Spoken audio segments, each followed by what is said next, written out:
The world is absolutely crazy right now. This is one of the most interesting moments of social, cultural, and economic transition that I have ever seen. So I wanted to do something that I've never done before. I called upon 3 of the leading voices on social, cultural, business, and economic issues to give their unfiltered, uncensored points of view so that we can all make sense of all of this craziness happening before our eyes. They don't always agree on much, but today they thrash it out to see if they can agree on something. We go through the economy, Trump, Elon Musk, EEI, censorship, wokeism, and why so many men are struggling. Why are tens of thousands of millionaires running away from the UK? The terrifying truth and opportunity in AI. And I ask all of them, what is the most important thing in 2025 that nobody is talking about, with the aim of reaching clarity, agreement, and having a laugh in the process? This is the episode you probably didn't know you needed.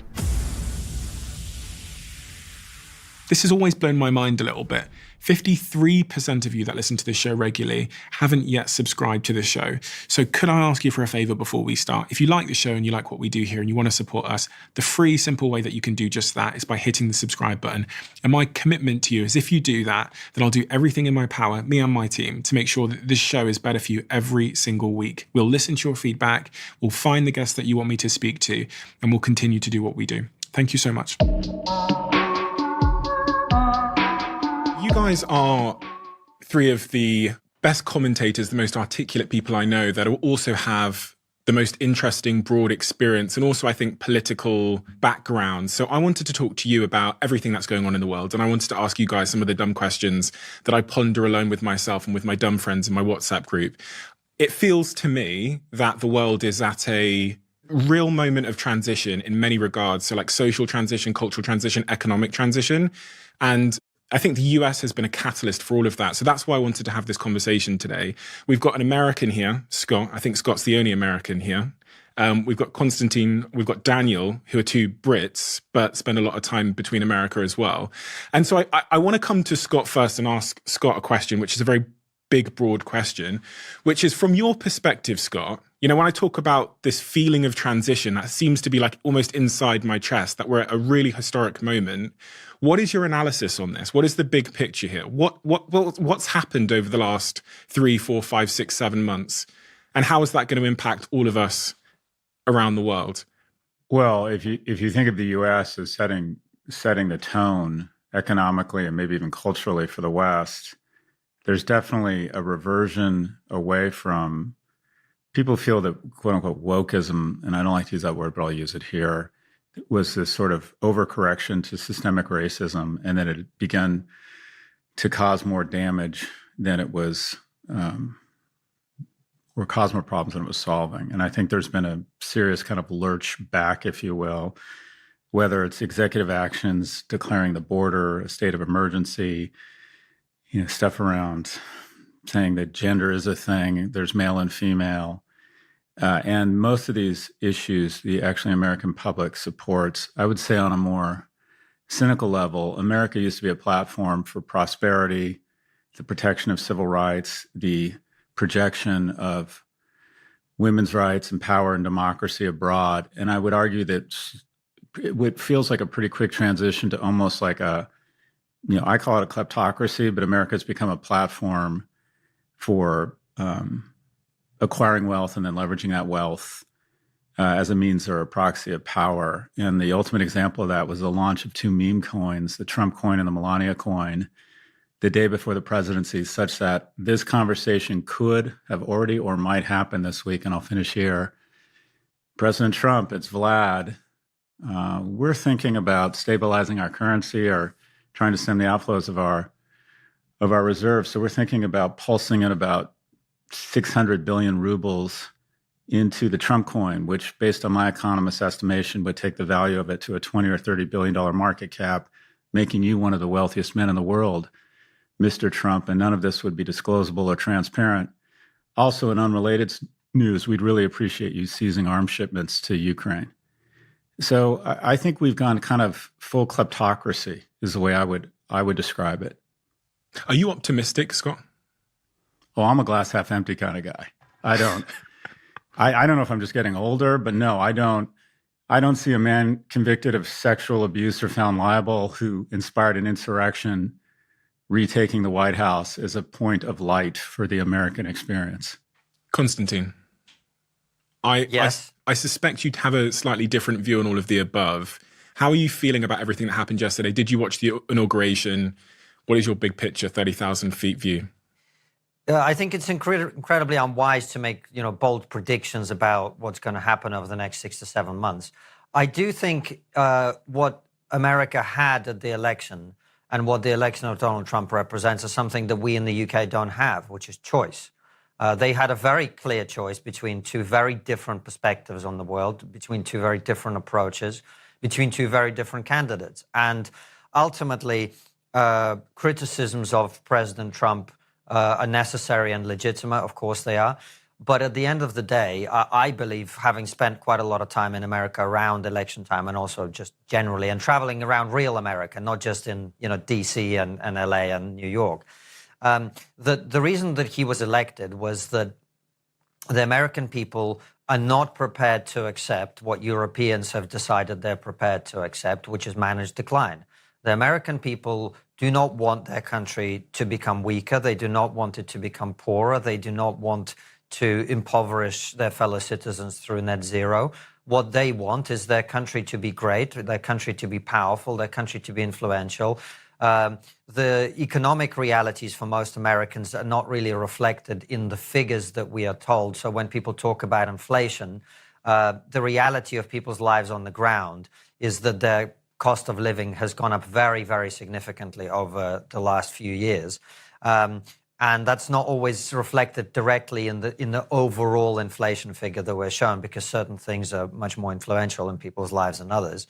And so whether the decision to elect President Trump ends up being this positive thing for which there should be lots of optimism is a matter of the next 4 years. Are we going to see a presidency that really does everything it promises? And by the way, if you look at the things that Donald Trump is promising, I think whether you're left or right, you have to acknowledge that they are things that are worth doing. Having a secure border so that people don't come into your country illegally is a basic duty of government.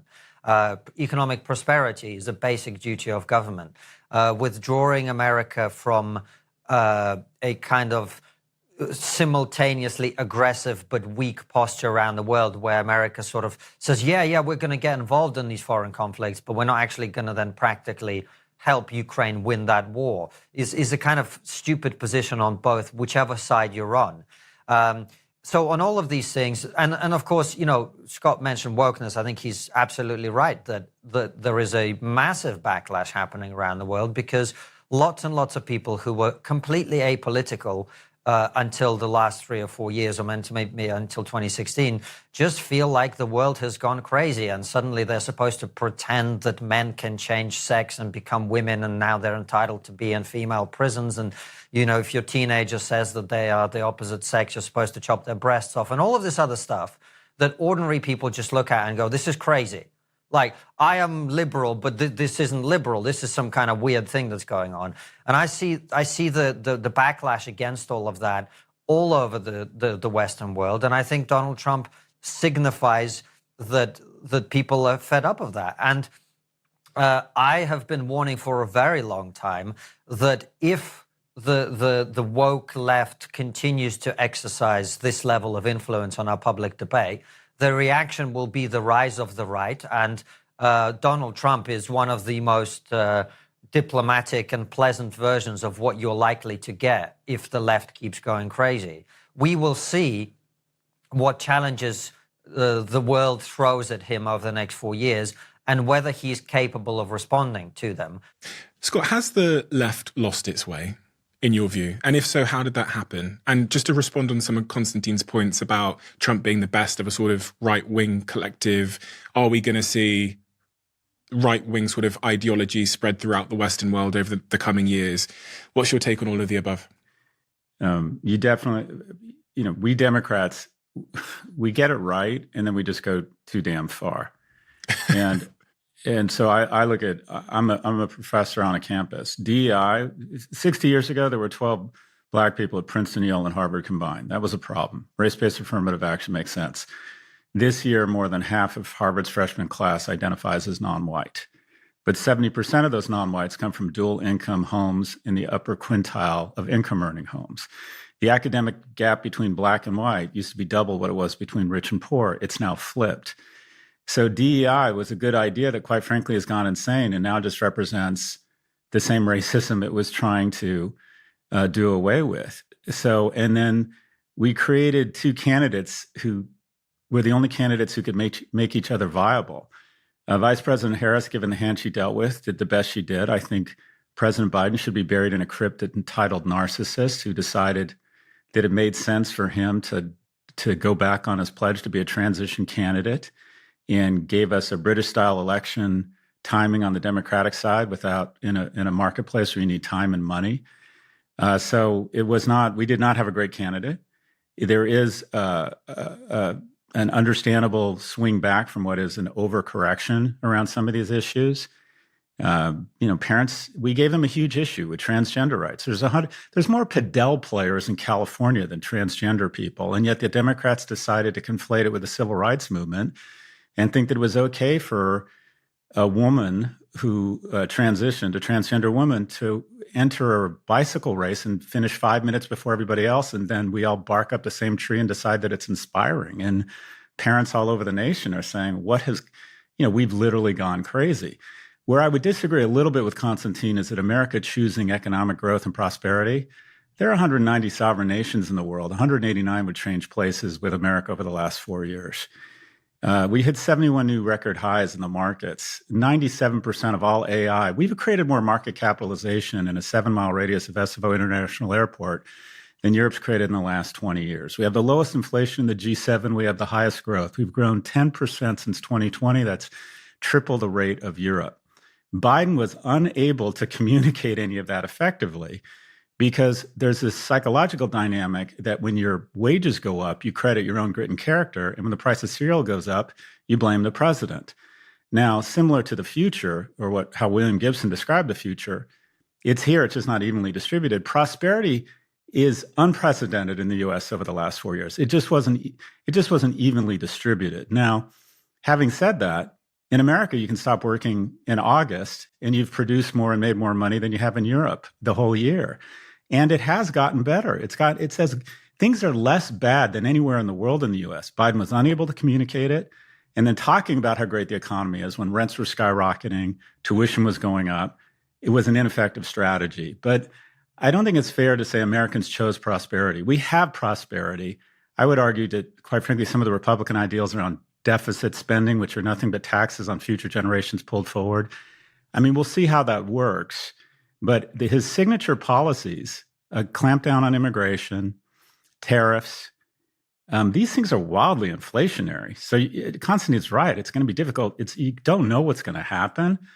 But it feels to me, I would argue that my favorite appointment in the Trump administration in the adult in the room is the 10-year bond, which is going to say, sorry, girlfriend, when I believe the president tries to implement some of these economic policies. Konstantin, is that true? Because what I heard there is that effectively Trump had a better marketing campaign, and that reality is somewhat different from what the Americans were sold in the last election cycle. Well, politics is about marketing, and Trump is the marketer in chief. He's very good at branding and selling ideas, and partly that's what politics is about. But in terms of the economy, I think Scott is entirely right. It's one of the reasons I admire America so much, the sense of dynamism and economic growth and the desire to create things and build things.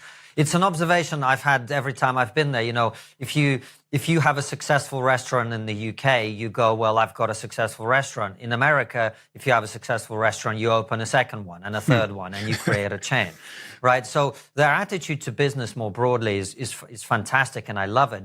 But I think the difference is that I don't think Americans were comparing the American economy under Joe Biden to the European economies. They were comparing the American economy under Joe Biden to the American economy under Donald Trump in his first term, and also what they expect him to do for the future. When they look at the fact that he's got real business leaders in government now, like Vivek Ramaswamy and Elon Musk, talking about government efficiency. We have to admit that all Western countries have a massively bloated civil service, what we call civil service in the UK, and the administrative state in the US, that wastes a huge amount of money, that produces very little in terms of output in many cases, and that needs to be slimmed down. And people, I think, are very excited about that. And when I talk to business leaders in America, including ones that were never on the Trump train, so to speak, so many of them went over to his side in this election cycle because they just felt that he was going to continue to accelerate American growth and continue to deliver prosperity for the American people. Now, Scott's point about tariffs and all of these other things, I've listened to Donald Trump enough now to know that you should not necessarily be taking him literally. I think many of the things he says are negotiation tactics and signaling. So when he says, I'm going to build this or do that or do this, you have to sort of read between the lines. When he says, this will be the worst thing, that you just go, he's saying to people like, you better work with me, otherwise this is going to work out badly for you on all of these things. And so it remains to be seen whether he's successful in those tactics at getting what he wants. Look, America is always going to be an unequal society. It's designed in a way that is going to make it that way. In America, the focus is how do we grow the pie? In Europe, the focus is how do we divide it up so everyone gets their fair little share, right? So Americans are about expanding the pie, and then the people who bake the pie get as much of it as they possibly can. But the question is, can there be a sense in America that the American dream is alive? That you do not have to work 3 gig economy jobs to pay your rent, that you're going to be able to buy a house, that you're going to be able to afford to have children, that you're going to be able to raise a family perhaps on a single income, something that most people only dream about nowadays. That's really what this whole economic conversation is about. And we will see over the next 4 years if Donald Trump is able to slightly even change the direction of travel towards those things that actually Americans of my generation and older used to take for granted as the promise of the country that they live in. I've thought a lot about this over the last couple of weeks in particular, because we're hearing these big headlines in national papers in the UK that millionaires are leaving the UK in historic numbers. I think it's 10,800 millionaires left last year, which is an increase of about 160% versus the previous year. And the general sentiment in terms of business confidence in the UK is at a several-year low. So I think it's the lowest it's been since just post-pandemic. There's this, I think it's the Institute of Accountants. They call up 1,000 accountants every year, and they run a survey to see how much confidence they have in business in this country. And it's fallen 14 points to 0.2% confidence in terms of business. There's this bigger narrative emerging amongst my entrepreneurial friends that if you want to start a business right now, the best place to be in the world is to be in America, is to get over to America and to leave the UK. Now, Dan, how does that square? I know you have an accelerator, you speak to lots of entrepreneurs. How does that sort of compare or contrast with what you're seeing at the moment? Yeah, 100%. The value proposition for the UK has dropped through the floor. Very, very high tax. The ecosystem of business is in decline. Some of the smartest people are now in Dubai. Some incredible creators that I know have moved to Singapore, Hong Kong, Dubai. Many are going to the USA. So if people are interested in bigger markets and bigger opportunities, they're into the USA. If they're interested in lower tax and more fringe opportunities, they're in the Middle East. Essentially, the UK hasn't found a place in the world. I think there are 3 business models the UK could go for, which is either the head office of Europe, which is what we were when we were inside the EU, and everyone used to come here to build a European business. We could be the back office of the USA, so the incubator for the USA. A lot of smart companies get to their first 50 million of value here in the UK and then sell to a US private equity firm or a US listed company. And a lot of US companies are now actually coming here to poach talent or to outsource things to the UK more cheaply than they could do it in the US. The wages in the UK are through the floor compared to what you would pay in the US, especially in tech roles. So very smart people in the UK are massively devalued. And then the third option would be to be an independent tax haven and to go with the low crime, low tax model of Dubai, Singapore, those kind of options. So we haven't really picked one of those three yet. We're still, all these years after Brexit, and we haven't said which of those three models we want to adopt. Scott, you moved here a couple of years ago to the UK. And despite everything that's going on in the UK, are you still bullish on this being a place for entrepreneurship and business? I was looking at some stats before we started this conversation around the sort of key areas of concern for me. Business stats I've talked about there, the drop in business confidence, the entrepreneur exodus that we're seeing. But things like knife crime in the UK are up 81% over the last decade, which I think is a symptom probably of something else. And one of the big things I think a lot about as an entrepreneur at the moment is artificial intelligence. And our investment in artificial intelligence from a global perspective is down about 2,000% versus a country like America. So you've moved here, you've brought your family here. Are you bullish on the UK versus the US from an entrepreneur's perspective? So the question I get most frequently when I speak here is to compare and contrast the US with the UK. And I use a personal anecdote. My parents immigrated to the US from Glasgow and London when they were 19 and 22. They took enormous risks. I've been an entrepreneur my whole life. I like to think that a lot of my success isn't my fault, that I inherited sort of that risk-taking DNA. And when I speak to people in the UK, I say the primary difference is you're the ones that stayed. And that is, it kind of comes down to a risk appetite. The US has 5 times per capita the number of entrepreneurs. It has 5 times the dollar volume per startup. There's $5 million in venture capital waiting to be deployed for every startup in the US versus 1 million in Europe. I loved what Konstantin said about a restaurant. I went into this great little restaurant in Soho a few weeks ago called Dig In, and I loved it so much. I left my card and said, "Can you have the owner? I'd like to fund I'd like to open another one. Does he need money?" I just would never do that here. I thought that was a really interesting insight. And the collision of risk, crazy ideas that occasionally become crazy genius, and technology and intellectual property and great universities results in a company that no one had heard of 5 years ago being worth more than the entire UK stock market, NVIDIA. So there's just an enormous difference. The way I would summarize my impression of the UK economy, I'll just say London. I have no experience in that. I don't go anywhere that's not walking distance from Marylebone, so my bubble is pretty opaque. But the way I would describe the economy here is, I love the term the butler economy, and that is all the money I see being made here is people servicing wealth created somewhere else. You're either in financial services servicing rich people, you're either opening a restaurant or hospitality servicing rich people, but I don't see a lot of organic wealth creation. I interviewed the 2 quote unquote inventors of AI at one of your prestigious universities. My first question is, how the hell were you not able to make any money if you invented AI?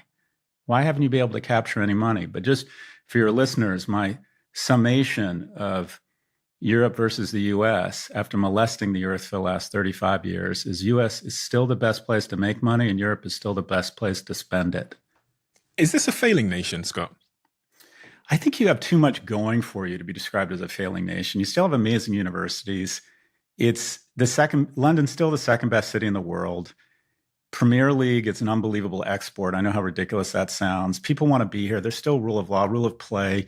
You still produce amazing rock and roll. I just don't see how you could say this is a failed. I would argue that the second only to our entry into Iraq, the greatest self-inflicted wound was Brexit. An American can't understand why you would decide to increase your prices while reducing productivity in one fell swoop. It's difficult for us to wrap our heads around some of the economic decisions the UK has made. But I think a lot of people are kind of betting or hoping that the UK begins to grow again. So I'm in a weird way, I would call myself cautiously optimistic about the UK. I think at some point it begins to occupy the place it should command, if you will. Konstantin, I would ask the same question to you as well. Do you think the UK is a failing nation? And Scott describes self-inflicted wounds there. I've heard you speak of self-inflicted wounds when you talk more broadly about the West and what the West needs to do to turn itself around. And also just layering a third point on top of that, which is somewhat linked to this, is Elon Musk has taken a particular interest in the UK over the last month in particular. And he's started to describe it online, it seems, as a failing nation. What's your view? Well, I'm glad you asked me about Elon Musk, because the thing that I love most about the media having this massive meltdown about, oh no, these Americans are interfering in our political... These are the same media commentators who are constantly banging on about American politics and saying, Donald Trump needs to do this, you need to vote for this. Like, all of this stuff is ridiculous. The reality is we download our culture, our politics, our music, almost everything from America. Right? America has become what Britain used to be, which is the center of Western civilization. And my request and ask and begging of British people is, if we're going to download American culture and politics, let's at least take the good stuff instead of all this terrible woke shit that we downloaded from them, the DEI and all this other nonsense, and actually take the entrepreneurial spirit and all these other things that are really great about America, the optimism, the positivity, the willingness to have a go, to take a risk, as Scott was talking about. So I wish we took more of that. And it speaks to your question about, are we a failing nation? Look, I think it's a deliberately inflammatory question, which I don't want to kind of actually accept in that way. But what I think we should acknowledge is, are we trending up or are we trending down? And when you talk about over 10,000 millionaires have left, I hear that through a normal British person's ear. And I worry that there's quite a lot of British people who will hear that and say, oh, good, all of these rich parasites have left. Because that's our attitude in the UK to a very large extent. We see wealthy people not as what they are, which is for the most part, not everybody, but for the most part, people who've created a tremendous amount of value for their fellow human beings, and as a result of that have been rewarded. We see them because we have this history of the landed gentry. And so to us, a millionaire is someone who has these ill-gotten gains that they don't deserve, right?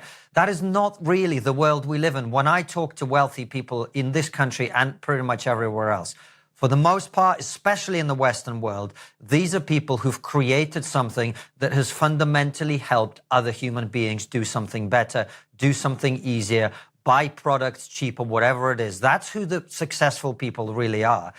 And we just need an attitude shift. That's what we should be downloading from America. What we should be saying inside our heads is, this person is successful because they've helped other people. Great. How do we get more of those people into our country? And I'm afraid I'm telling you something that you know better than anyone, Stephen. If you don't have entrepreneurs in your country creating businesses and creating jobs, the economy is going to stagnate for the rest of eternity. We have to get smart, talented, driven people into our country instead of chasing them out.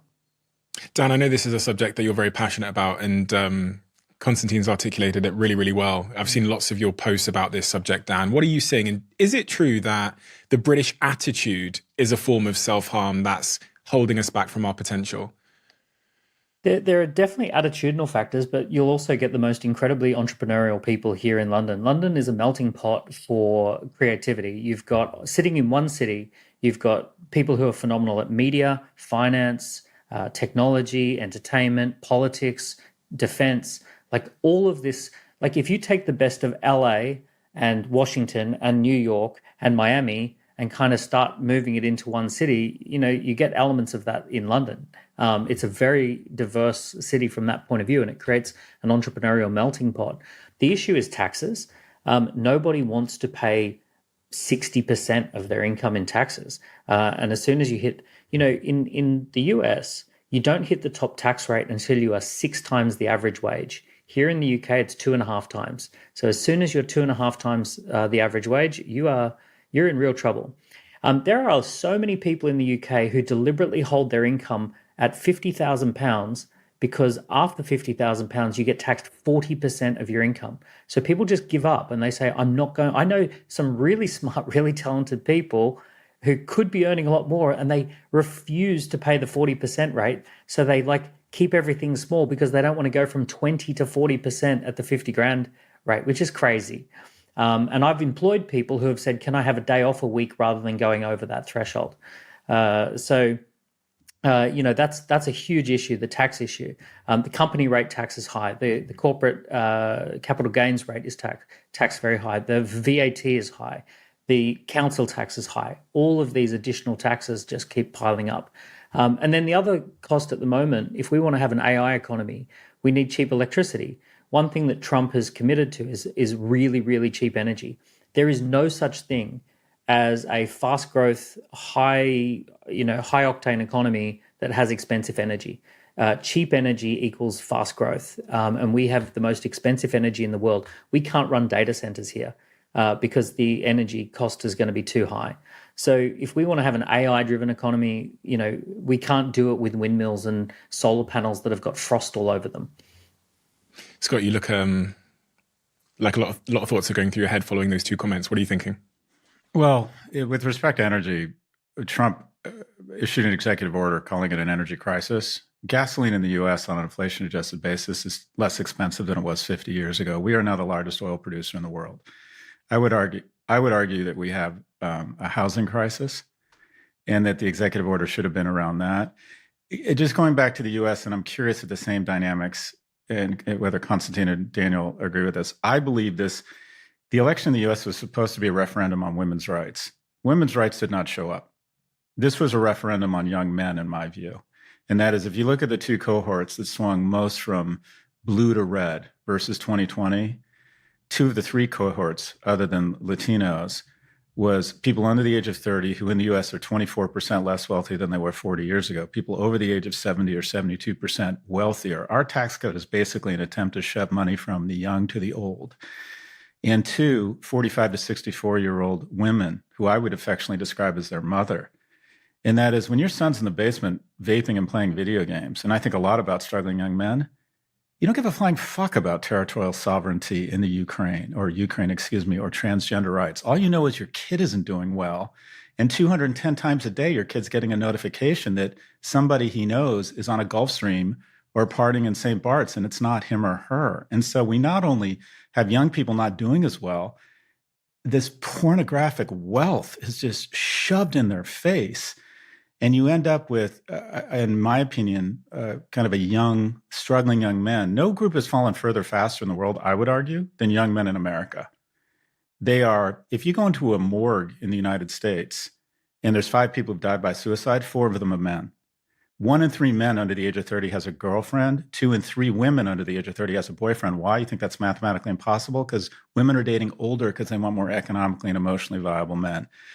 There's 1 in 5 men live at home at the age of 30, 1 in 3 under the age of 25. They're not having sex. They're more obese. They're more depressed. When women don't have a relationship, they oftentimes channel that energy into their professional lives. More single women own homes in the U.S. than single men. Women in urban areas under the age of 30 are making more money than men. When men don't have the guardrails of a relationship or a job or being in school, they pour that energy sometimes into unproductive things, misogyny, nationalism or extreme nationalism, conspiracy theory. In some, they become really shitty citizens. They become sequestered from society. So I'm worried in the US, our biggest threat is a new species of asexual, asocial young men who are incredibly dangerous, have opted out of America. 60% of 30-year-olds used to have 1 child in America. Now it's 27%. So people, I think in the US, and I am just a genuine question, I don't know if it's the same problem here, our tax policies have taken money from the young, stuffed them in the pockets of old people, so Nana and Pop-Pop can upgrade from Carnival to Crystal Cruises. Meanwhile, young people can't afford education, they can't afford housing. And we especially see this really acute emerging crisis among young men who are just opting out of America, who don't even want to try and date, don't even want to enroll in school, don't want to even try and get a job, just stick in their basements and go on Reddit or Discord, or why go try and shower or work out and get a relationship when you have YouPorn? Why get a job when you can trade stocks or crypto on Coinbase or Robinhood? I think this is, in my opinion, this is the most dangerous trend in America right now. It was almost like demonizing men for decades has consequences. I mean, this is what's been happening. Men are the root of all evil, the root of all evil, the root of all evil. Every advert is about, the woman is strong and capable, the guy's pathetic. In every movie, the woman's kicking ass and the man is pathetic. This has been going on for decades. It's a cultural thing as well as an economic thing. And many of us have been saying that when you take meaning and opportunity away from men, if you create an education system that punishes boys for being boys, if you create a society in which traditional masculine virtues become vices, then you will create exactly the sort of thing that Scott is talking about. It's a terrible thing that's been done.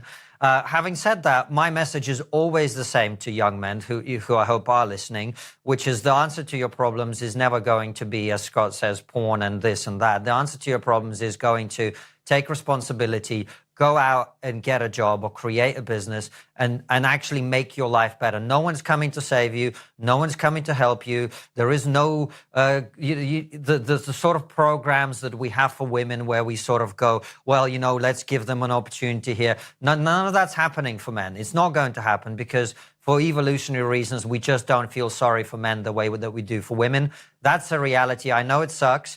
But the answer for men is going to be the answer that's always been the answer for men, which is for you to get off the sofa, to get off the couch and go out and actually do and create and build and find your own way through it, even if you have to acknowledge that the society you live in has been conditioned for quite a long time to think that you're a piece of shit because you happen to have the genitalia that you do. Now, that I think is the harsh reality of it. And I think Scott is right to point this out as a problem. And I hope that we start to have, both in terms of economic policy, but in terms of also just the cultural conversations and the way we talk about these issues, we come back to something that human beings have known through the entire history of our species, which is men and women are both good and need to work together in order to thrive and succeed together, in order to have families, in order to have children, and in order for us to have healthy communities and healthy societies. You need healthy femininity and you need healthy masculinity, and they need to come together and work together. That's what we're supposed to do. And these stupid gender wars and this idea that men as a group are this and women as a group are that, all of that just needs to end. I was watching last night as Trump sat there signing all of those executive orders. And I also watched his inauguration speak where he said, we will forge a society that is colorblind and merit-based. And he signed a bunch of executive orders last night to eliminate a variety of different DEI programs in the federal government, directing agencies to dismantle these practices within 60 days. And then over the last couple of months, we've seen Meta come out and dismantle and reverse some of their DEI programs. We've seen McDonald's, Walmart, Ford, Harley-Davidson, Boeing, Amazon, Toyota. It feels like there's a real shift happening in both how, identity politics, but also in the sort of corporate environment that those identity politics have really emerged from. Are you supportive of Trump's move to roll back DEI measures? So I think there's a lot of nuance here. I would argue in universities, DEI is used as a giant misdirect from people such as myself who are enforcers of the caste system and wake up every morning and look in the mirror and ask ourselves the same question: how do I increase my compensation while decreasing my accountability?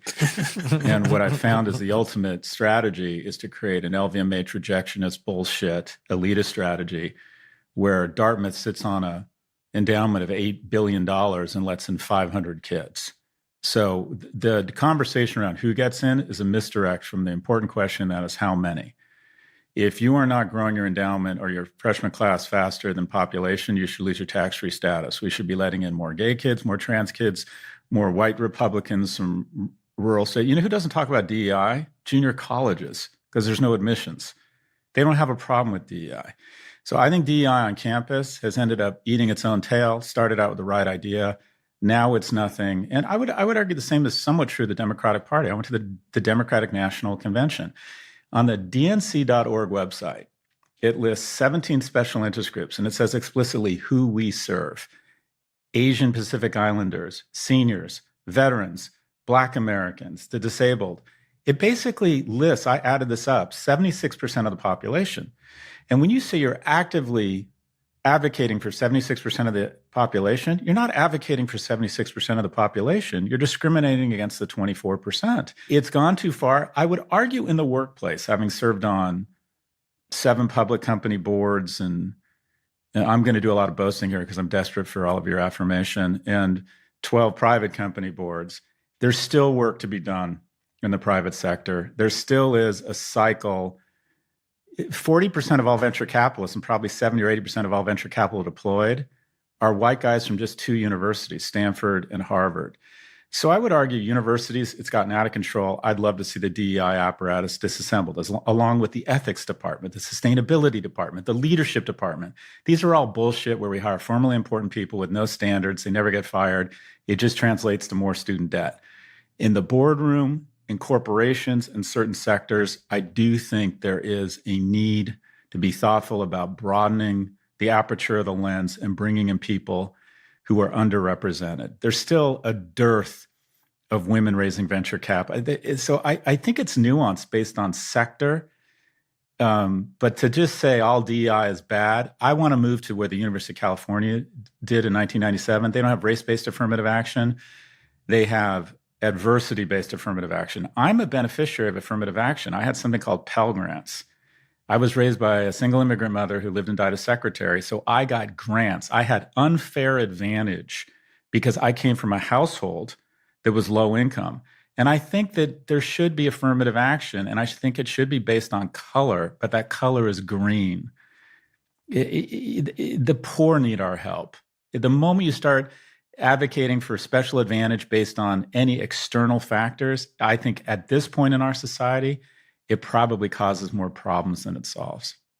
That's exactly right. That's exactly right, Stephen. And I think if we take a step back and look at why DEI has become such a big part of the conversation, it's precisely because instead of addressing the reality of people's lives, which is some people are disadvantaged and some people are advantaged, actually, what we've mainly done, and Scott alluded to at the very beginning of our discussion, is we've given a leg up to very wealthy ethnic minority people from successful families, and their children now get into prestigious universities, which they probably would have done anyway, some of them, because they come from very advantaged backgrounds, and the kids that are growing up in poverty, black and white, have no shot whatsoever. But the reason that it's become such a big issue around the Western world, actually, I don't think it's the nuances that we've delved into here, but actually something else, which is we have created the most ethnically diverse societies in history. And what I mean by that is not that we've created societies in which there are large groups of people who are different from each other, but for the first time probably in human history, we've created societies in which there is a lot of ethnic diversity, and there is no overt discrimination against some groups of people in the sense of, the imperial societies in the past would have had one dominant ethnic group, which is, the Russians in the Soviet Union, or the Turks in the Ottoman Empire, or the Brits in the British Empire, whatever. That was the ethnic group that was like the dominant one, and everybody else was a kind of second-class citizen, and everybody knew it, right? We don't have that anymore. We have highly diverse societies where people of every single background exist, in which we have this idea that we're all supposed to be equal. And when we have programs that explicitly discriminate against people, there were times when the discrimination was explicit against black people. Well, we've gone full circle now where the discrimination was going the other way in university admissions, in hiring, in corporate America, in government, in all sorts of things. In this country, the BBC has internships that aren't available to white people, etc. When you get to that point, as Scott said earlier on, everyone just goes, look, I know I'm not supposed to say this, but the reality is this is racism. This is a form of racism, and I thought we were trying to get away from the racism. So to the extent that the elimination of DEI is about creating a merit-based society in which people are given an opportunity because they're skilled and talented and they have the potential to actually achieve things and create wealth. We all know this. We all employ people, right? How many of us are thinking about the races of the people we hire? I don't think we think about that at all. What we're thinking about is, I run a business. I need the very best possible person for this job at the price I'm willing to pay. I don't care if they are purple, green, blue, white, whatever. It doesn't matter. What matters is, are we getting the best person for the job? And my concern about identity politics has always been that if we do not adopt that worldview, then what we will do is create a worldview in which we have different racial groups competing with each other on the basis of race. And that is a very, very dangerous mix for a multi-ethnic society like ours, which is why I've been begging people to let go of this stupid idea of identity politics and to say, first and foremost, we are all Brits, or we are all Americans. We have this umbrella identity under which we all operate, and our personal ethnicity or sex or whatever is secondary to that, and actually for the purposes of employment, for the purposes of college admission, etc., is irrelevant. Yes, if there is disadvantage, if we grew up in a single-parent home with a low income, we may need some extra support there. If we had terrible schooling or our education was not good, we may need extra support. If there's certain things that make it easier for us because of the disadvantages we've had to fulfill our talent and potential, I'm all for that. But what we've created so far, and that's why I'm delighted it's being eliminated, is an anti-meritocratic system which says, we don't care what you bring to the workplace. We don't care whether you deserve this place or not. We don't care about the potential you have. Actually, we just needed a insert category tick box to fill this slot. And you filled it. It doesn't really matter that you're not doing your job very well, because now we can say, we're a diverse company. I don't care about that, and we shouldn't care about that as a society. And thank God that's now gone. Yeah, I think the worst part about it too is that it calls into question when someone does succeed and they're from a diverse background, it calls into question why they got that job in the first place, which I think is horrible. I just hired from two candidates, the final two candidates was a guy and a woman. I would hate if the woman felt that she got the job because she's a woman and not because she's best. Turns out she was by far the best in the process. And I would love for her to know that there was absolutely nothing that changed our view. We weren't trying to fill a position with a woman. We were trying to fill the position with the best, and she should know she was the best. I think the contrast that was really fascinating was between Trump's website and the Democrats' website. So in the Democrats' website, it was who we're for, which was what Scott was saying. But the Trump's website was the 20 things we're going to do. And it was just a list of 20, these are the 20 action points. This is what we're going to do this, we're going to do this, we're going to do this, we're going to do this. So it was a to-do list as opposed to the identities that we want to advantage list. And I think that was the choice. At the beginning, Konstantin, you said, America had a choice. And for me, when I looked at those two websites, I saw this choice between the identities being the main thing or the to-do list being the main thing, and very different approaches.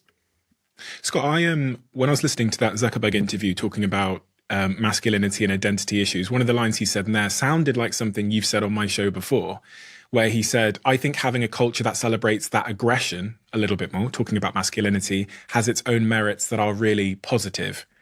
Now, Mark Zuckerberg isn't necessarily someone that I saw closely aligning to your worldview. Am I right in thinking that that's something you agree with? Because I remember you saying to me, you think people should be able to walk in a room and kick everyone's ass. What I've said on your show is that I think the male form, especially under the age of 30, with its bone structure, incredible double twitch muscle, and then this amazing chemical called testosterone, you're going to look back at your 25-year-old self and think, why wasn't I a fucking monster like Steve Bartlett? Because, and also there is, some masculinity when Russian soldiers pour over the border in Ukraine. You want some of that big dick energy that Daniel was talking about. In the case of Zuckerberg, I don't think he really understands an aspirational view of masculinity. I think when he couches immediately kind of trying to kiss Trump's ass because Trump threatened to put him in prison, and what he used to call moderation, he's now calling censorship. And when you have an algorithm that elevates incendiary, hateful content, I would not describe that as masculinity. For me, masculinity comes down to protection, providing, and procreation.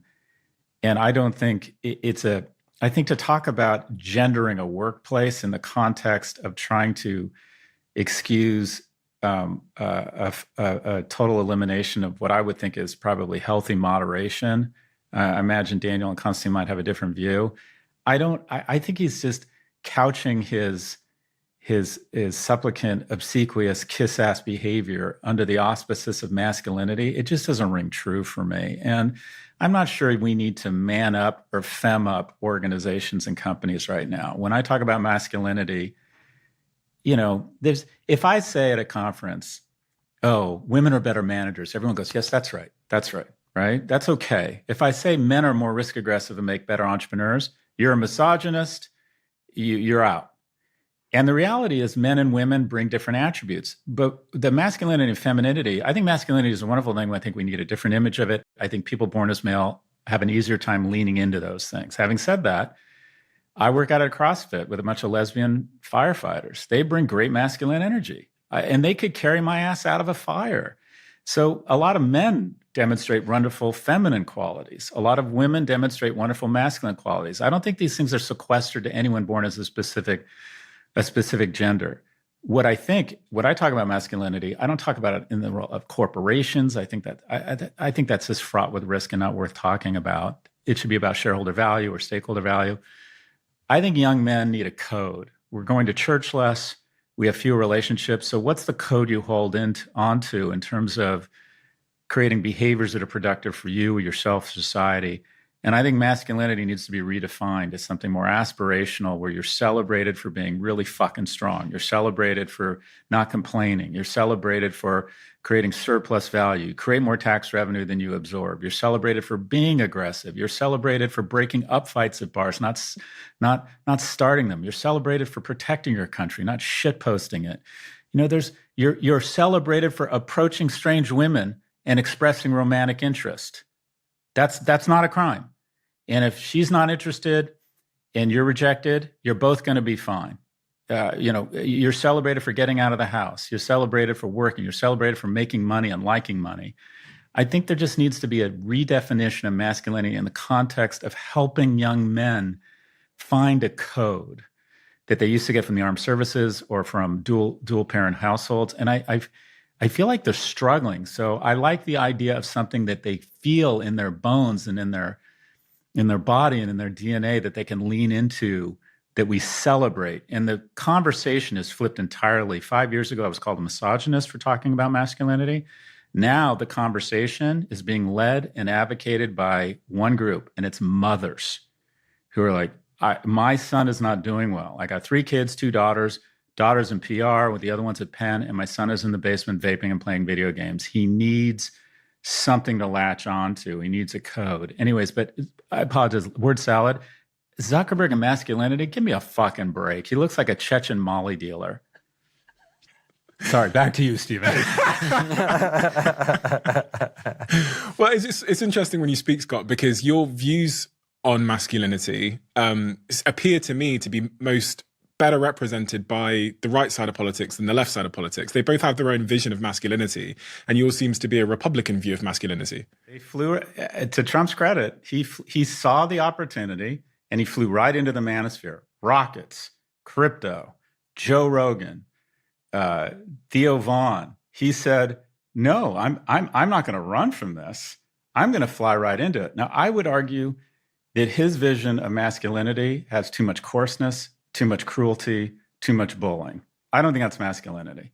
I think when we talk about Elon Musk taking risks, sending rockets that are captured by scissors coming down, inspiring the EV race, taking an enormous risk, making a shit ton of money, yeah, that's a great form of masculinity.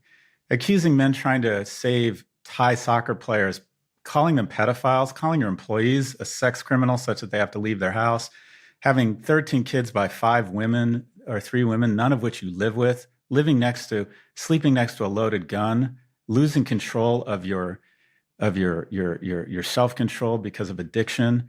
I don't think that's a great role model. I think he's an amazing role model for boys. I don't think he's a great role model for men. In terms of energy, there are so many reasons why I'm a big matcha fan, if you don't already know by now. And so much so that I actually invested in the UK's leading matcha company called Perfect Ted. And one of my favorite Perfect Ted products is these delicious matcha pouches that come in every flavor, from salted caramel to peach flavor to mint flavor to berry flavor. One of my favorites is this vanilla flavor, which I'm going to make in just 2 seconds. You just take this mixer here, get a little bit of the powder, pop it on top of the shaker like that. Put the lid on. Shake, shake, shake. Delicious.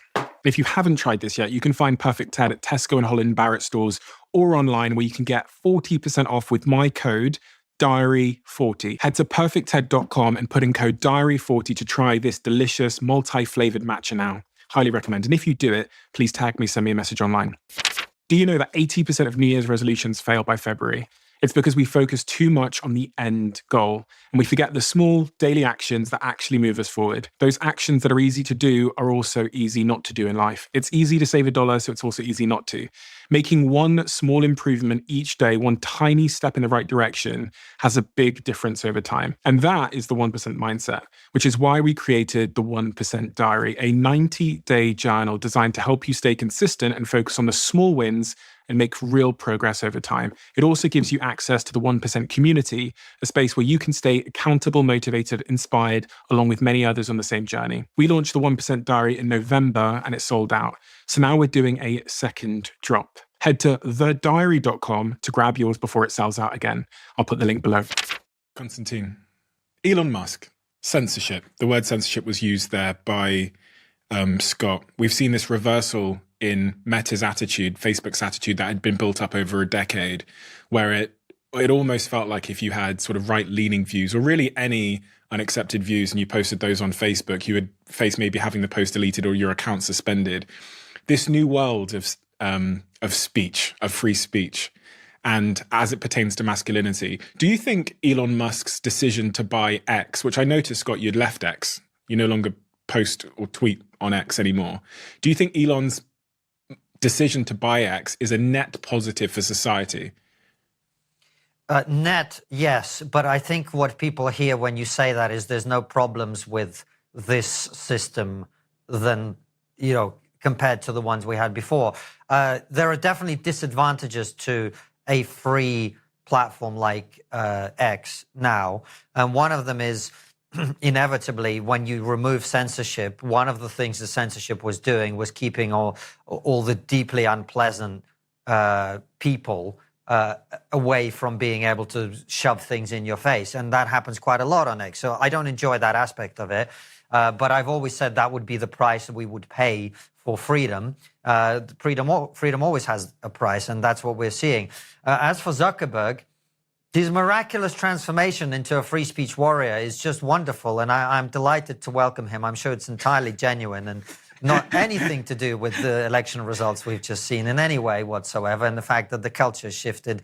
And those of us who were being censored by people like him for years actually winning the argument. Well, what it shows you is we've won the argument on free speech when it comes to the big tech platforms, and it's going to be messy.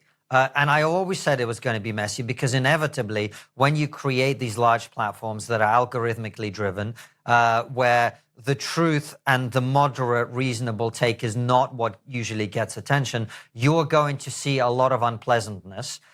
I value the ability to hear and communicate truthful ideas and facts over my own subjective feelings. Oh, someone said a thing I don't like, or someone was racist, or someone was misogynistic. I don't enjoy the fact that that happens, but I would rather that happened and also we were not being censored from saying, COVID probably came from a lab in China, which we were. The Hunter Biden laptop story isn't Russian disinformation. Actually, it's an important piece of information that American voters need to hear when they're making their decision about the election. And all of these other things that were being suppressed and censored across social media for years, they're not anymore. And I think that's a good thing. And I think that's helpful. And if you look at, to bring it back to the UK for a moment, Stephen, as you know, on Trigonometry, we've tried to cover the grooming gangs scandal, and is an outrage what happened in this country over decades. We've been covering that for years, since about 2019, 2020, to very little purchase. And one of the reasons is it was just something that the media sort of covered and then moved on, when it actually should have been something we talked about on a daily basis until serious action was taken and we saw real change in policing, real change in social work, real change in government, real change in the way that these racially aggravated hate crimes were treated. Well, none of that was really being talked about seriously until Elon kicked up a fuss, amplified the voices of survivors, amplified the voices of campaigners on X, which he bought. And now the British government is forced to do whatever it can to actually address those issues to the extent that it will. You know, a lot of people will say it still doesn't go far enough. Well, if it doesn't go far enough, we now have a platform from which we can continue to have that conversation until there is the sort of inquiry and the sort of outcomes that people want to actually deliver real change. So is that a positive? God, yes. God, yes. We needed that. Those women who were raped on a mass scale needed their voices to be amplified by someone like Elon Musk on a platform like X, which is now free, to the point where Keir Starmer is forced into defensive action. That, I wish that was around 30 years ago, because a hell of a lot of young girls and women wouldn't have suffered the way they did if we had the opportunity to get that message out. So, God, yes, it's a net positive. Just to pick up on that, Konstantin, I've had a question on my mind for a while regarding the scandal, which is horrific. I think something we all definitely agree on is, why has Elon chosen now? And why has he chosen Keir Starmer as the sort of central target of this flurry of tweets around the grooming scandals? Because there's clearly, Elon's, I think, an individual which you can kind of see thinking in real time. Like if you go back through his tweets, because there's so many of them and they kind of come in these spurts, you can almost see what he's getting at. Is there an underlying reason why he's made this a central issue over the last couple of weeks? I think there are several reasons. One of the reasons that it's happening now is actually most Americans were completely unaware of this issue until recently. I remember a year ago speaking at a private event in New York, and somebody said to me, well, you know, what is the consequence of political correctness? Well, why are you so against it? Why are you so against censorship? And I talked about the grooming gangs, and people were horrified. They hadn't even, and these are well-informed, educated people who are media savvy and whatever. So one of the reasons is, I think to a lot of Americans, this issue is only coming to the fore now in front of their mind. The second issue, I think, is that Elon Musk understands what I said earlier, which is we have a global Western culture now. And so what happens in Britain matters just as much as what happens in America, because we are symbiotic with each other now. When there's a restriction of speech in the UK, when we have laws about what people are and aren't allowed to say, that has an impact across the world. When you see the European Union trying to pass legislation about online censorship, that has an impact, because if something exists in the UK and in many European countries, it's only a matter of time before people in America are going to say, well, look, they've got this in Europe, why don't we bring it over here?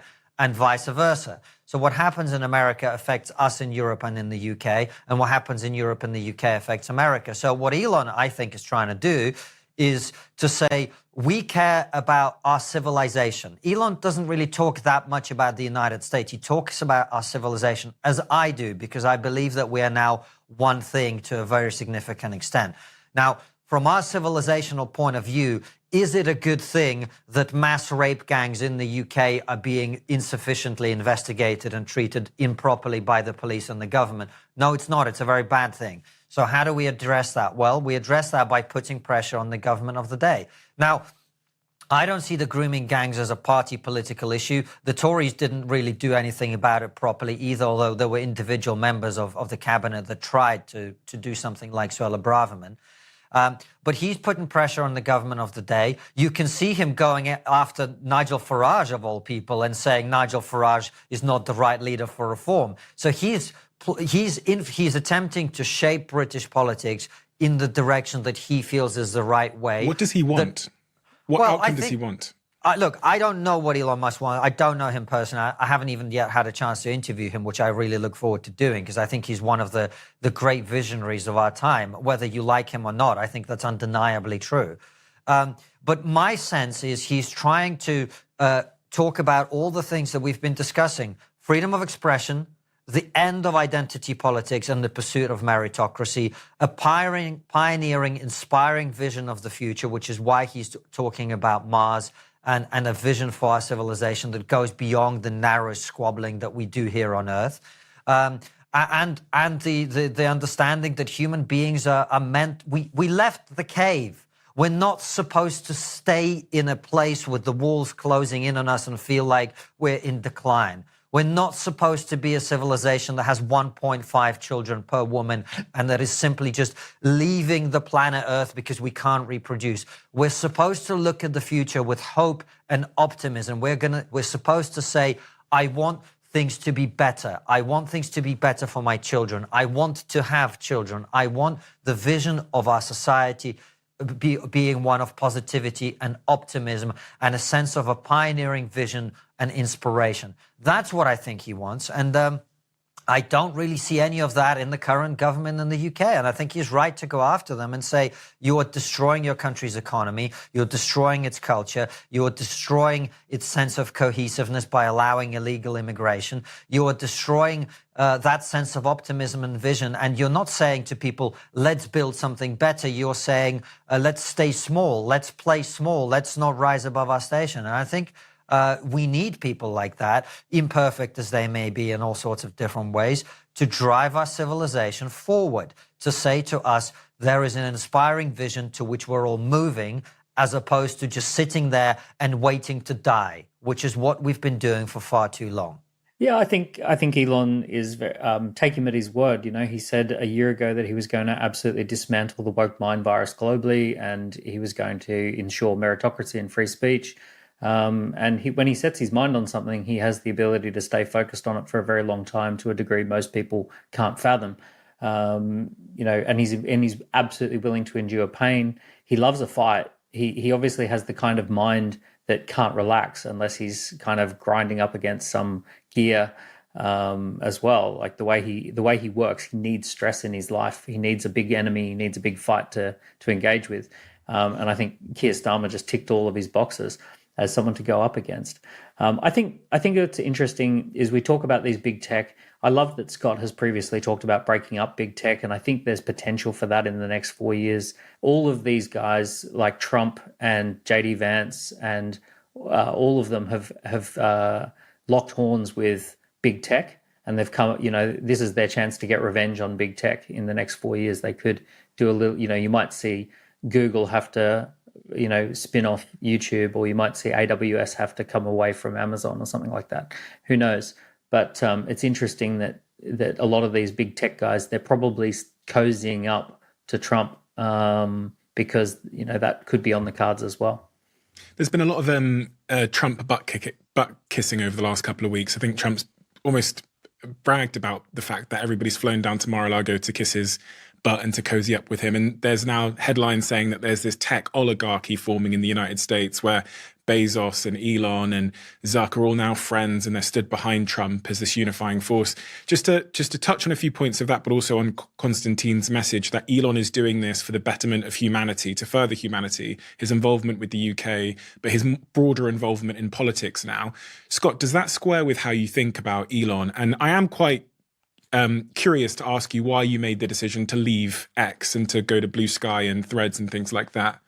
Yeah, I can't speculate on what motivates Elon Musk. I quite frankly just don't get the guy, and I don't have the domain expertise to comment on the rape gangs. It's such a serious, upsetting issue. I don't know it well enough to speak intelligently to it. The topic of censorship, though, as it relates to Meta, a hallmark of a free society and a democracy is that pretty much anyone can say pretty much anything about pretty much anybody. I believe that. The question is, do machines and bots have free speech rights?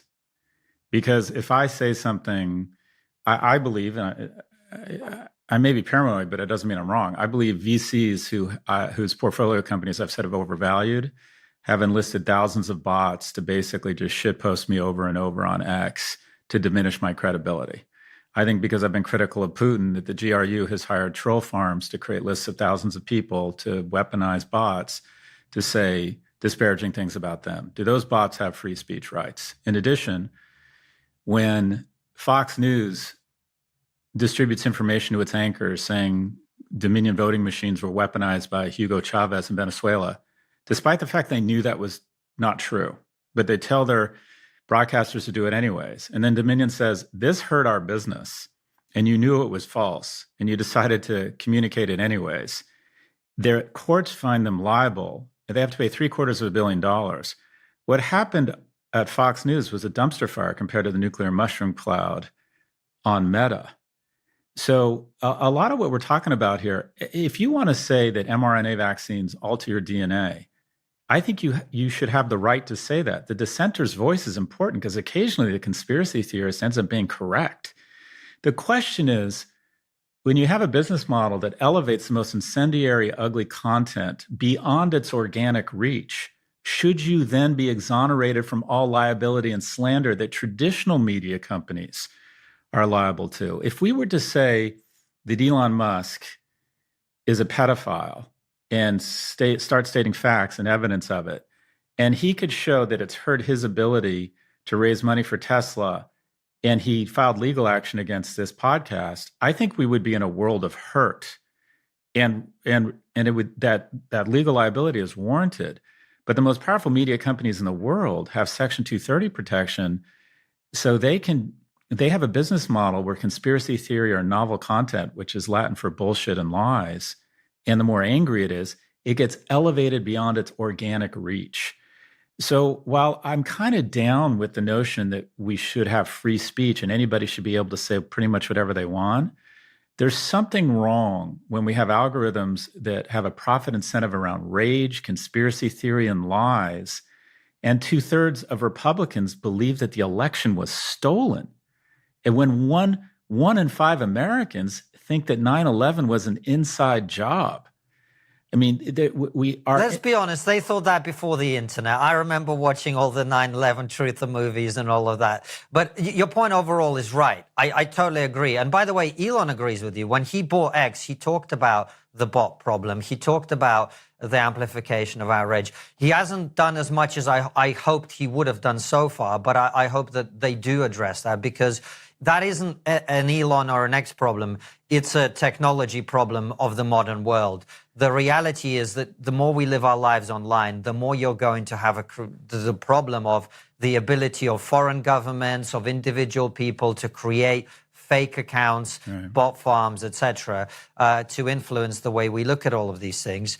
And we are going to have to come to terms with that reality, because it's a technological issue that we're going to have to solve for, and we haven't yet. It's also very easy for people to get caught in their own bubbles as well, which is a new phenomenon.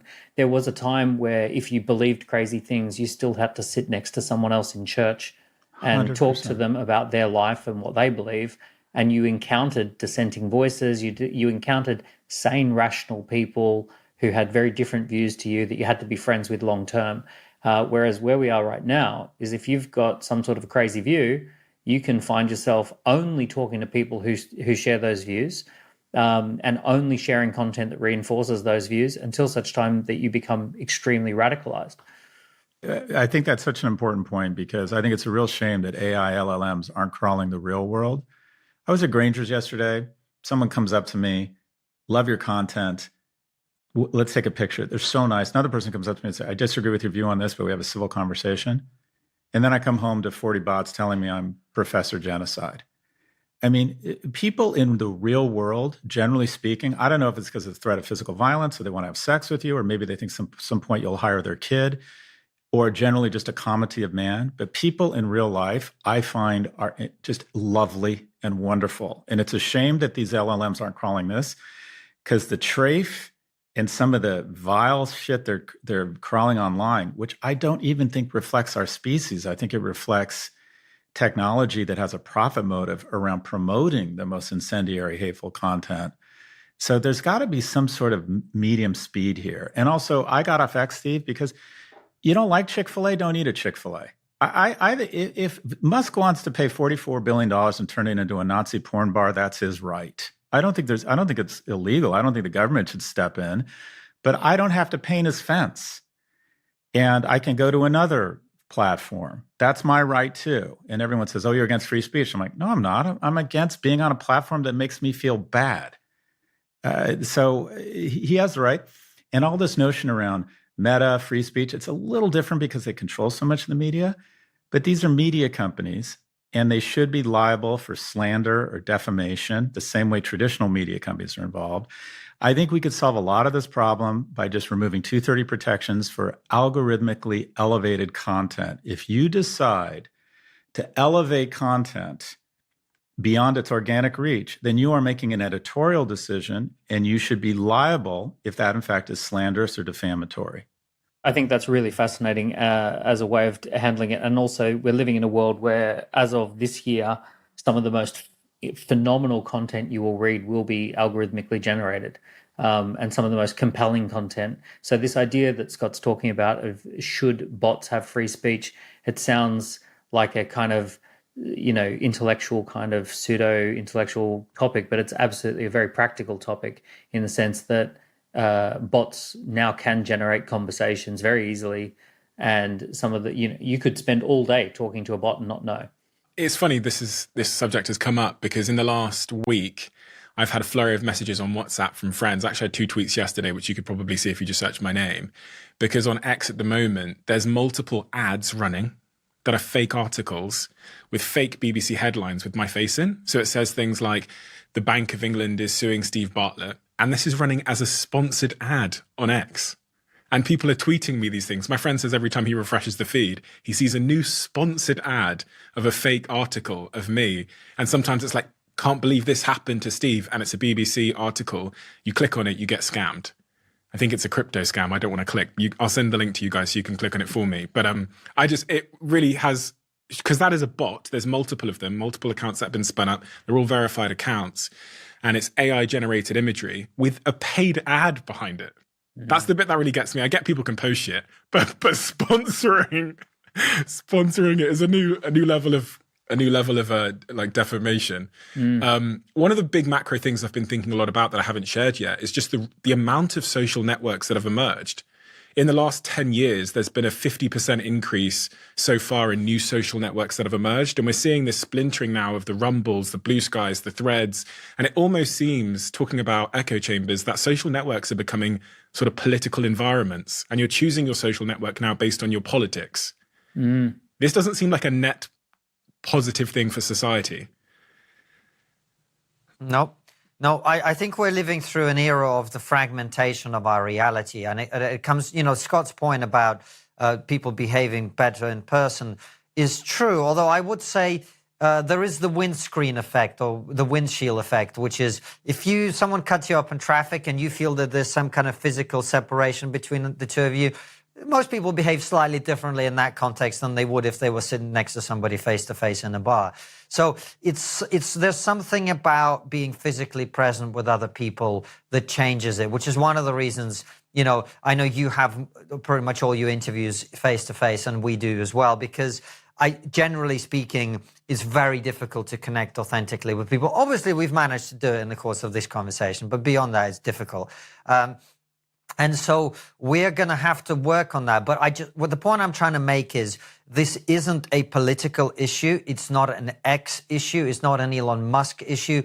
It's a technological issue. We're living through, probably already have lived through most of the digital revolution. And I used to, as a kid, love Isaac Asimov's science fiction books. And one of the reasons I did enjoy reading them so much is it was a world in which there was an exploration of what does the creation of robots, which is what we're living through, mean for morality? What does it mean for philosophy? What does it mean for humanity? What does it mean for, how do we build rules in a world in which you have these machines that take every rule literally, and suddenly you find that, the desire to protect humanity results in the end of humanity? How do you navigate all of this? And that is what we're living through.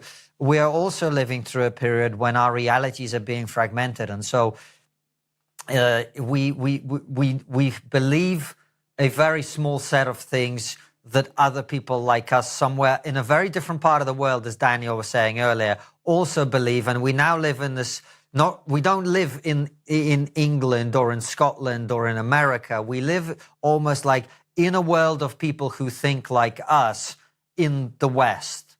And then other people live right next door to us who live in a whole different world because they consume a whole different set of information.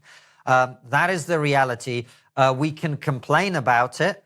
That is not going to change. And the only thing I really want to raise where I disagree with Scott about this idea that Facebook and X, etc., they are publishers and not platforms. I don't think you can apply the same media organization Section 230 to them.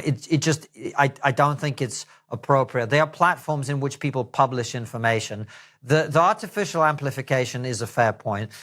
We need to deal with that. We need to deal with the bot problem. That's a very difficult one because one of the challenges is the only way to really deal that I can see with the bot problem is to get people to verify their identity online.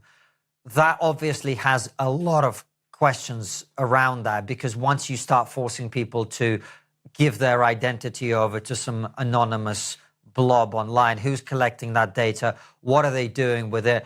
And, you know, if you don't like Elon Musk or if you don't like the previous Twitter regime, as I didn't, then the question for you is, well, you know, let's say right now I look at Twitter and I'm like, yeah, I'm happy to verify my identity. I'm happy to confirm who I am. Well, what if, you know, George Soros buys X off Elon at some point?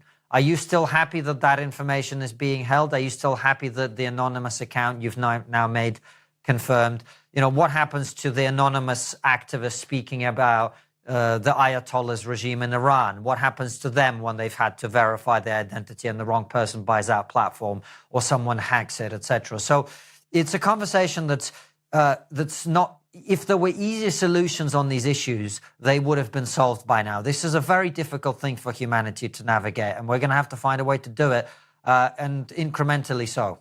I just want to respond to that. I think you're guilty of the same illusion of complexity that protects these companies from acting like actors such that they can do anything regardless of the damage to the Commonwealth to add shareholder value.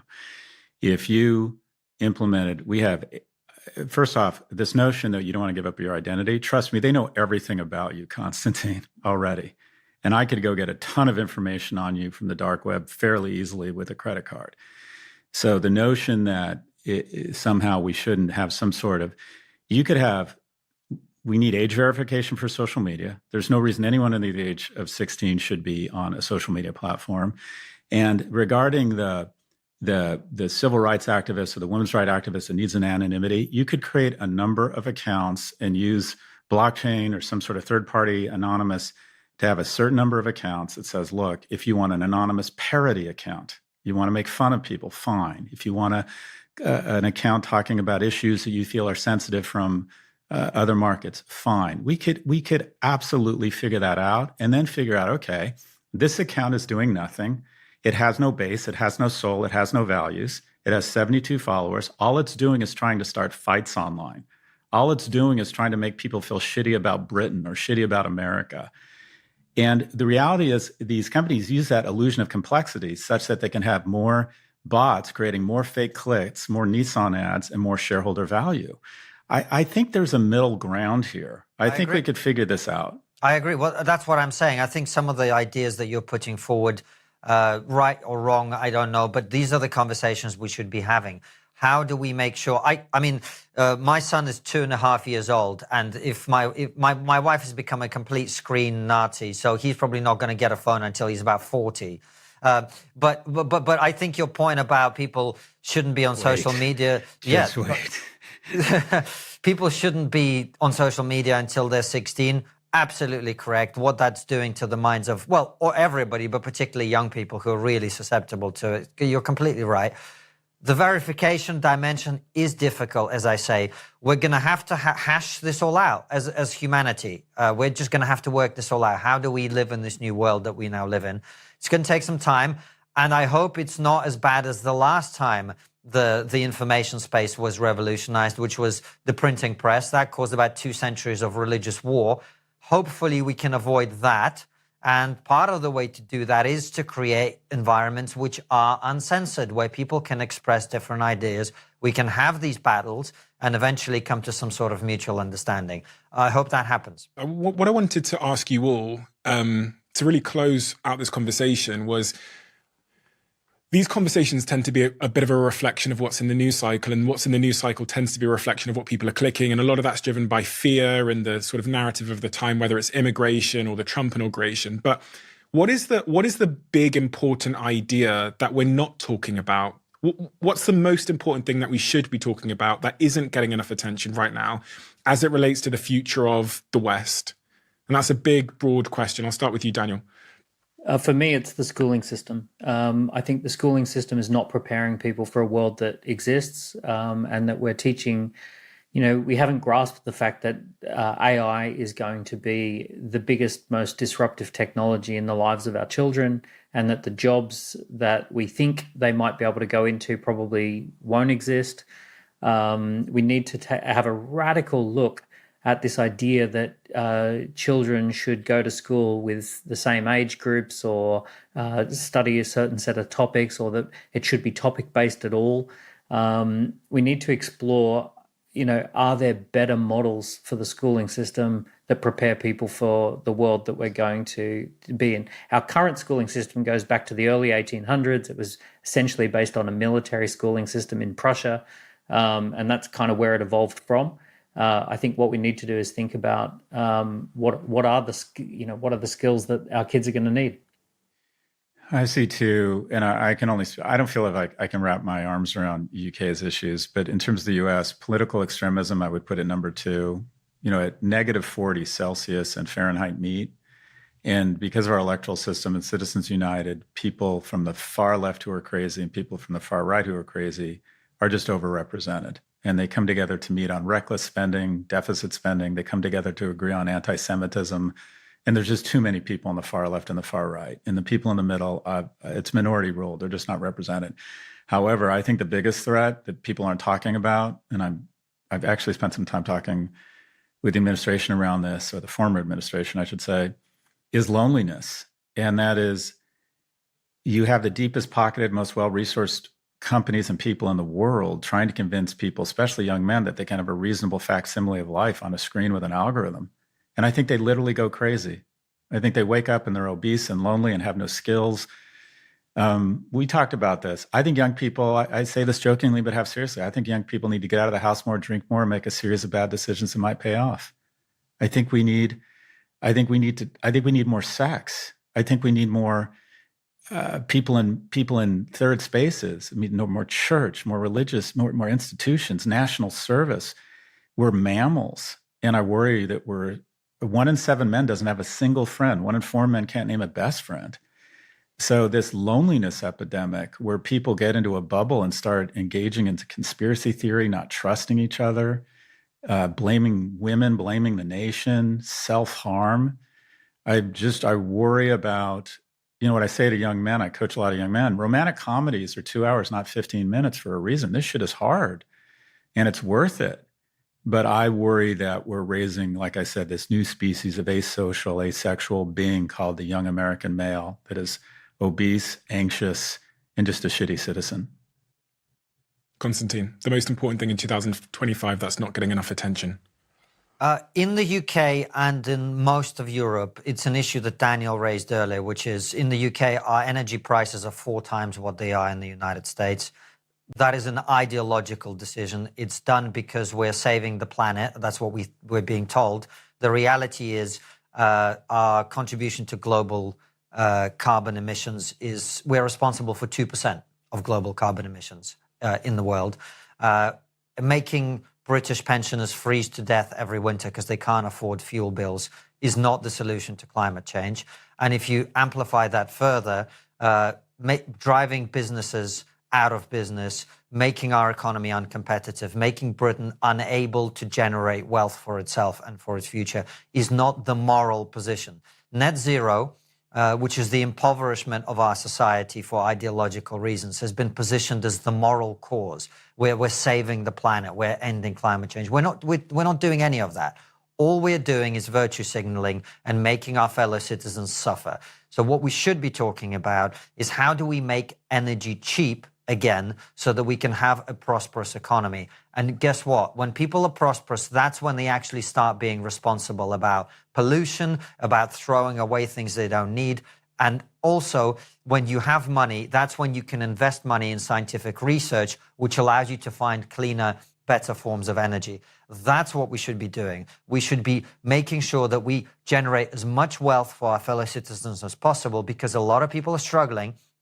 And I think it's deeply, deeply immoral to impoverish already poor pensioners in this country and to prevent businesses from hiring people and giving them jobs and opportunities, including the young men that Scott is talking about, because we are saving the planet and we're trying to keep little Greta happy. We're not doing any of that. We're not successful in that. We should stop pretending, and we should do what Donald Trump said he plans to do, which is drill, baby, drill. We should be exploring and exploiting all the energy reserves we have in this country in order to create clean energy and better forms of energy for the future, as well as to improve the well-being of our fellow citizens. That's what we should be talking about a hell of a lot more than we are.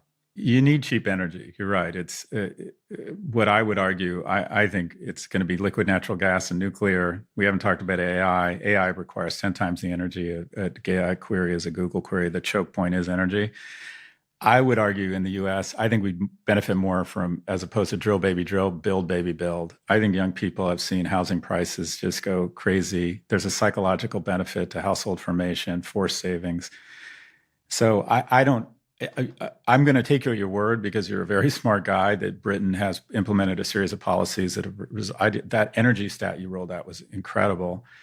But in the U.S., like I said, we're I don't want to say we're drowning in oil. There were more drilling permits issued under Biden than the previous Trump administration. I mean, just to call Biden anti-energy, or that somehow we have this massively overinflated energy prices, it's just not. That hasn't happened in the U.S. We need more homes in the U.S. And in the UK too. And Stephen, let me just, before you wrap up, fill the stats out a little bit more. Obviously, everyone understands that geopolitically we're in a pretty tense time and there's conflicts happening. Britain is in a position now where we would struggle. You got to remember British history. Britannia rules the waves, right? The way that Britain has become a great nation throughout history is by having a powerful fleet. We would struggle to build warships now because we've closed down all our steelworks because we're green, right? It's insanity. And on every other issue to do with energy and industry, we have basically deliberately moved our production facilities to other countries. Okay, great idea, globalization, make things cheaper, ship things, but wonderful. Okay, what happened during COVID? What happened when suddenly the entire chains of production weren't quite operating the way that they normally do? Oh, China's suddenly hoarding all the masks. Interesting. So what do you think is going to happen when there's a war? Oh, they're just going to keep shipping the steel to us to make the battleships and the warplanes that we need to fight them? That's what you think is going to happen? This whole thing, this whole agenda is ideological insanity. And what Ed Miliband is about to do to this country when it comes to this issue needs to talk about way more. And it is about economic prosperity. It is about housing, because one of the reasons we don't build as much housing as we need to is, again, building housing produces emissions, and we don't want to be not green. So that's why people in their 30s and 40s are now living in flat shares for 4 people. Right? We have got to let go of this obsession with net zero. We have got to build, we have got to drill, we have got to produce energy, and we have got to stop thinking that the moral thing to do is to make our poor citizens suffer in order that we feel good about saving the planet, which we're not even remotely saving by doing this. Guys, thank you so much for all of your perspectives. One of the things I realized as you guys were talking is that you're all fathers. And you're all fathers of boys, although you're fathers of boys at different ages. So I wanted to just give you all 30 seconds, if you could, and this is maybe me asking for myself for this advice, but based on everything that's happening in the world, which can feel incredibly confusing, especially to young people, where we're getting a lot of our information from different echo chambers, what is the advice that you would all give to your young boys that would best prepare them for the future and the next couple of years? Starting with you, Dan. Yeah, so I've got a 6-year-old daughter, a 7-year-old son, and a 10-year-old son. It's an incredibly confusing time because preparing them for a world that's fast changing is difficult. We're taking the approach of a lot of general knowledge across a lot of things so that you can use AI to run deep in different topics. We're encouraging the kids to interact with supervised AI conversations and have, like, letting them know that technology is available. We're also just focusing on some manual skills, like how to fix a boiler and how to saw through some wood and those kind of things. And also we're doing things like acting classes, being up on a stage and performing. So all of those kind of typical things. But to be honest,